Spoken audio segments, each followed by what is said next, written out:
ಮುಖ್ಯಮಂತ್ರಿಗಳ ಅಧಿಕೃತ ಗೃಹ ಕಚೇರಿ ಕುಮಾರ್ ಪಾರ್ಕ್ನ ಕೃಷ್ಣಾ ನಿವಾಸದಲ್ಲಿ ಮುಖ್ಯಮಂತ್ರಿ ಡಿಕೆ ಶಿವಕುಮಾರ್ ಅವರು ಬುಧವಾರ ವಿಶೇಷ ಪೂಜೆ ಸಲ್ಲಿಸುವ ಮೂಲಕ ಅಧಿಕೃತವಾಗಿ ಕಾರ್ಯಾರಂಭ ಮಾಡಿದರು. ವೇದ ಮಂತ್ರಗಳ ಮಧ್ಯೆ ನಡೆದ ಪೂಜಾ ಕಾರ್ಯಕ್ರಮದಲ್ಲಿ ಸಿಎಂ ಅವರು ರಾಜ್ಯದ ಅಭಿವೃದ್ಧಿ, ಜನರ ಸುಖ ಶಾಂತಿ ಹಾಗೂ ಉತ್ತಮ ಆಡಳಿತಕ್ಕಾಗಿ ಪ್ರಾರ್ಥಿಸಿದರು. ಪೂಜೆ ಬಳಿಕ ಗೃಹ ಕಚೇರಿಯ ವಿವಿಧ ವಿಭಾಗಗಳನ್ನು ಪರಿಶೀಲಿಸಿದ ಮುಖ್ಯಮಂತ್ರಿ ಕಚೇರಿ ಸಿಬ್ಬಂದಿ ಮತ್ತು ಹಿರಿಯ ಅಧಿಕಾರಿಗಳೊಂದಿಗೆ ಮಾತುಕತೆ ನಡೆಸಿದರು.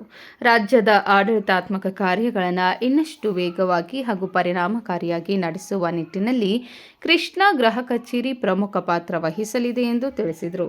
ಈ ಸಂದರ್ಭದಲ್ಲಿ ಸರ್ಕಾರದ ಹಿರಿಯ ಅಧಿಕಾರಿಗಳು, ಸಿಬ್ಬಂದಿ ಹಾಗೂ ಕಾಂಗ್ರೆಸ್ ಪಕ್ಷದ ಮುಖಂಡರು ಉಪಸ್ಥಿತರಿದ್ದು ಸಿಎಂ ಅವರಿಗೆ ಶುಭಾಶಯ ಕೋರಿದರು. Rajashekhar Hiremath, KMM news, Belagavi.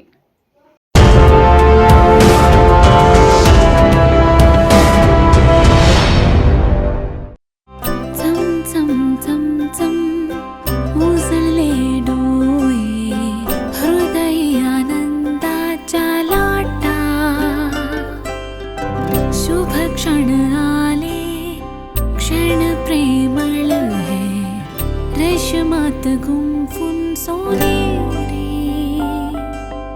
BS Channabasappa and Sons, The Textile Mall, Tilakvadi, Belagavi.